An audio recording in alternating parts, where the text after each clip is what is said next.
मीरा और महादेव, क्या आपको लगता है कि किस्मत केवल माथे की लकीरों में ही सिमटी होती है? क्या आपका मानना है कि जो भाग्य में अंकित है उसे पलटा नहीं जा सकता?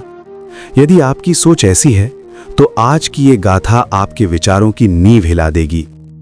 ये कहानी है देवगांव की उस निराश्रित कन्या मीरा की, जिसे इस निष्ठुर संसार ने अभागन का तमगा दिया और जिसे हर मोड़ पर केवल तिरस्कार मिला, किंतु उसने लोकलाज और तानों के सम्मुख समर्पण नहीं किया। उसने खंडहर हो चुके शिवालय में बैठकर अपनी भक्ति और दृढ़ कर्मों से स्वयं महादेव को विवश कर दिया कि वे उसके प्रारब्ध को पुनः लिखें। एक ऐसी सत्य घटना जो आपको बोध कराएगी कि जब मानवीय साहस और शिव की अनुकंपा का मिलन होता है तो पाषाण में भी पुष्प पल्लवित हो सकते हैं। हमारे चैनल पर आपका हार्दिक अभिनंदन है। आइए डूबते हैं मीरा और महादेव की इस अलौकिक दास्तां में। पहाड़ों की गोद में बसे उस मनोरम गांव का नाम था देवगांव। यहाँ के निवासी अत्यंत सरल हृदय थे, जो अपनी कृषि और ईश्वर की आराधना में ही संतोष पाते थे। गांव के समीप से एक सुकुमार नदी प्रवाहित होती थी, जिसे लोग आसरा पुकारते थे। ग्रामीणों का जीवन उसी सरिता के जल और अपनी स्वेद मेहनत के सहारे गतिमान था। दिन भर खेतों में कठोर परिश्रम के पश्चात जब संध्या को लोग घरों की ओर प्रस्थान करते तो उनके मुखमंडल पर थकान के साथ एक आत्मिक शांति भी झलकती थी। इसी देवगांव के एक कोने में मीरा का निवास था। मीरा की जीवन यात्रा गांव के अन्य बालकों जैसी सुगम नहीं थी। जब वो मात्र 5 वर्ष की अबोध बालिका रही होगी, तब गांव में भीषण जल प्रलय यानी बाढ़ आया था। उस प्रलय ने गांव की संपन्नता और मीरा से उसके माता पिता का साया सदैव के लिए छीन लिया। जब बाढ़ का वेग थमा तो मीरा गांव के छोर पर एक वृक्ष की जटाओं में फंसी हुई मिली। वह पूर्णतः एकाकी और भयभीत थी। उसी अभिशप्त दिन के पश्चात ग्रामीणों ने उसे अनाथ के नाम से संबोधित करना आरंभ कर दिया। गांव में एक वयोवृद्ध महिला रहती थी, जिनका अपना कोई सगा संबंधी नहीं था। संपूर्ण गांव उन्हें दादी अम्मा कहकर बुलाता था। उन्हीं ममतामयी वृद्धा ने मीरा को अपनी कुटिया में आश्रय दिया। दादी अम्मा के पति वर्षों पूर्व परलोक सिधार चुके थे और उनकी कोई संतान भी नहीं थी। उनकी झोपड़ी गांव के अंतिम किनारे पर समाज से थोड़ी पृथक थी।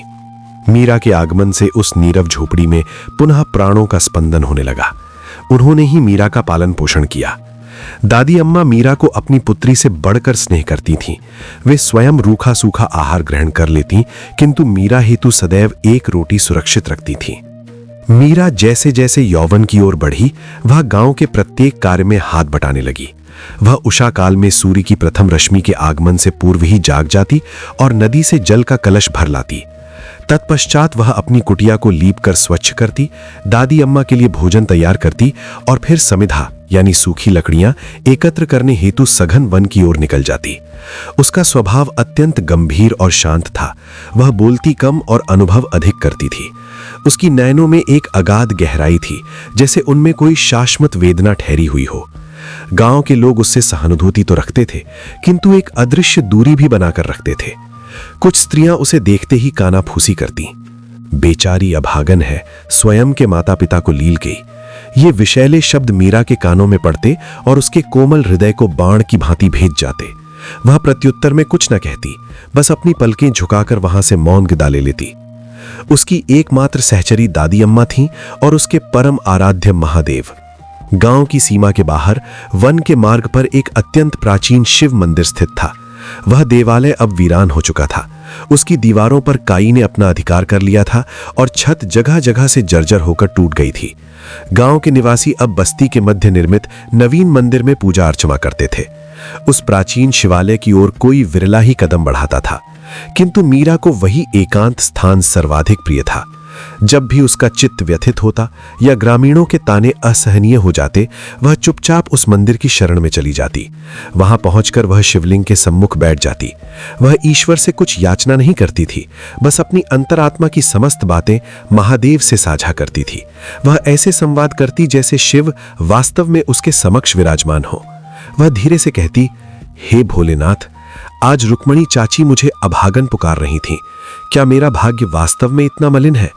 यदि मैं अभागा हूं तो आपने उस प्रलय में मुझे जीवित क्यों रखा? मुझे भी अपने माता पिता के साथ ही विलीन क्यों नहीं कर लिया? उसकी आंखों से अश्रुधार बहने लगती और वह शिवलिंग पर अपना मस्तक रखकर सिसकने लगती। उस निर्जन मंदिर में उसकी सिसकियों के अतिरिक्त अन्य कोई ध्वनि नहीं होती थी। उसे ऐसा अनुभव होता जैसे वहां की शीतल समीर उसके मस्तक को सहलाकर उसे सांत्वना दे रही हो। दादी अम्मा अब अत्यंत वृद्ध हो चुकी थीं। उनका शरीर झुक गया था और दृष्टि भी धुंधली पड़ गई थी। शीत ऋतु में उनकी श्वास की समस्या और बढ़ जाती थी। मीरा उनकी अनन्य सेवा करती, वह उनके चरण दबाती, समय पर औषधि देती और रात्रि भर जागकर उनकी सुरक्षा करती। वह विचार करती कि इस संसार में दादी अम्मा के अतिरिक्त उसका है ही कौन। यदि उन्हें कुछ हो गया तो वह पुनः एकाकी हो जाएगी। यह विचार मात्र उसकी रूह को कपा देता था। एक दिन मीरा वन से लकड़ियों का भारी गट्ठर लेकर लौट रही थी।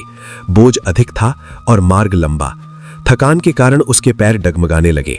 वह एक विशाल वृक्ष की छाया में विश्राम हेतु बैठ गई। उसने देखा कि कुछ दूरी पर मुखिया की पुत्री अपनी सखियों के साथ क्रीड़ा कर रही थी। उसने नवीन वस्त्र धारण किए थे और कलाइयों में स्वर्ण कंगन चमक रहे थे। वे सब उल्लास में थीं और उनके चेहरों पर चिंताओं की कोई लकीर न थी। मीरा उन्हें देखकर चिंतन करने लगी कि इनका जीवन कितना सुखद है। इनके पास माता पिता का स्नेह है, वैभव है और समस्त सुख सुविधाएं हैं, और एक मैं हूं जिसके भाग्य में केवल फटे वस्त्र और 2 समय की अनिश्चित रोटी है। यह विचार आते ही उसका मन व्यथा से भर गया। उसे अपनी नियति पर क्रोध आने लगा। वो सोचने लगी कि आखिर विधाता ने उसके साथ ही ऐसा सौतेला व्यवहार क्यों किया। उसने किसका अहित किया था। वो तो सदैव परोपकार का प्रयास करती है, फिर भी उसके हिस्से में केवल दुख की पराकाष्ठा क्यों है। इन्हीं विचारों में डूबी वो घर पहुंची। वहां उसने देखा कि दादी अम्मा को तीव्र खांसी का दौरा पड़ रहा था और उनकी श्वास उखड़ रही थी। मीरा व्याकुल हो गई। वो दौड़कर उनके पास गई और उनकी पीठ सहलाने लगी। क्या हुआ दादी, आप स्वस्थ तो हैं? उसने रुंधे गले से पूछा। दादी अम्मा ने हाफते हुए कहा, कुछ नहीं बिटिया, बस ये वृद्धावस्था और व्याधि पिंड नहीं छोड़ती। मीरा ने शीघ्रता से उन्हें जल पिलाया और गांव के वैद्य जी को बुलाने भागी। वैद्य जी ने दादी की जांच की और कुछ औषधियां देते हुए कहा, बेटी, शीत का प्रकोप बढ़ गया है। इन्हें पौष्टिक आहार और गर्म वस्त्रों की आवश्यकता है। यदि शरीर में सामर्थ्य नहीं रहा तो व्याधि का सामना कैसे होगा। मीरा ने मौन सहमति में सिर हिला दिया, किंतु उसका हृदय डूबने लगा। उत्तम भोजन और गर्म वस्त्र, इनके लिए धन कहां से आएगा। उनके पास तो अगले 2 दिनों के अन्न के पैसे भी नहीं थे। जो कुछ भी था वो मीरा की शारीरिक मेहनत पर निर्भर था। वो वन से लकड़ियां लाती, उन्हें विक्रय करती और उसी से जीवन निर्वाह होता था। पर उन तुच्छ पैसों से औषधि और भोजन दोनों का प्रबंध असंभव था। उस रात मीरा की आंखों से निद्रा ओझल रही। वो दादी की श्वासों की गति सुनती रही। झोंपड़ी के छिद्रों से शीतलहर भीतर प्रवेश कर रही थी। मीरा ने अपना एकमात्र पुराना शॉल दादी को उड़ा दिया और स्वयं एक पतली चादर में ठिठुरती रही। उसके मन में एक ही प्रश्न गूंज रहा था, हे महादेव, मेरा भाग्य कब सूर्योदय देखेगा। प्रातःकाल उसने एक दृढ़ संकल्प लिया। वो मुखिया जी के यहां कार्य मांगने जाएगी। उसने सुना था कि उनकी गृह स्वामिनी को सहायता हेतु एक दासी की आवश्यकता है। वहां से मिले धन से वो दादी का उपचार करवा सकेगी। हृदय में भय और आशा लिए वो मुखिया जी की विशाल हवेली की ओर बढ़ी। हवेली का द्वार अत्यंत भव्य था। उसने साहस जुटाकर द्वार खटखटाया। भीतर से मुखिया की पत्नी शारदा देवी बाहर आईं। उन्होंने उपेक्षापूर्ण दृष्टि से मीरा को देखा और बोली, क्या है, प्रातःकाल ही भिक्षा मांगने आ गईं? मीरा की आंखों में अपमान के आंसू उमड़े, पर उसने स्वयं को नियंत्रित किया। उसने हाथ जोड़कर निवेदन किया, नहीं मालकिन, मैं याचना करने नहीं, श्रम करने आई हूं। मुझे ज्ञात हुआ कि आपको कार्य हेतु किसी की आवश्यकता है। मैं गृह के समस्त कार्य, स्वच्छता, पात्र मार्जन, वस्त्र प्रक्षालन सब निपुणता से करूंगी। बस मुझे उचित मजदूरी दे दीजिएगा। मेरी दादी रुग्ण है। शारदा देवी ने विचार किया और कहा, ठीक है, किंतु पगार महीने के अंत में ही मिलेगी। कार्य में कोई त्रुटि नहीं होनी चाहिए। मीरा ने सहर्ष स्वीकार कर लिया। उसे लगा महादेव ने मार्ग खोल दिया है। उसी दिन से उसका संघर्ष आरंभ हुआ। वो ब्रह्म मुहूर्त में उठती, गृह कार्य पूर्ण करती, दादी को दलिया खिलाती और फिर हवेली की ओर दौड़ती। शारदा देवी का व्यवहार अत्यंत कठोर था। वे छोटी छोटी त्रुटियों पर मीरा को अपमानित करती। अरियो अभागन, ठीक से कार्य नहीं कर सकती, ये पात्र अभी भी अशुद्ध है। मीरा मौन रहकर सब सह लेती। उसका संपूर्ण ध्यान केवल उस धन पर था जिससे वो दादी के लिए फल, दूध और गर्म शॉल खरीदेगी। किंतु नियति अभी उसकी और परीक्षा लेना चाहती थी। महीना पूर्ण होने में केवल 4 दिन शेष थे। एक दिन मीरा हवेली का आंगन स्वच्छ कर रही थी, तभी मुखिया का पुत्र जो नगर से आया था वहां से गुजरा। उसका पैर फिसला और वो गिरने से बाल बाल बचा। वो क्रोध में चिल्लाया, अंधी हो क्या, दिखाई नहीं देता? शारदा देवी बाहर आईं और अपने पुत्र को कुपित देखकर मीरा पर बरस पड़ी। कुलक्षणी, तू यहां भी अपनी मनहूसियत ले आई। यदि मेरे पुत्र को कुछ हो जाता तो? अभी इसी क्षण मेरे घर से निकल जा और अपनी मजदूरी भूल जा। मीरा के पैरों तले धरती खिसक गई। उसने बहुत मिन्नतें की, अपनी निर्धनता की दुहाई दी, पर शारदा देवी ने उसे धक्के देकर बाहर निकाल दिया। मीरा उस द्वार पर बैठकर विलाप करने लगी।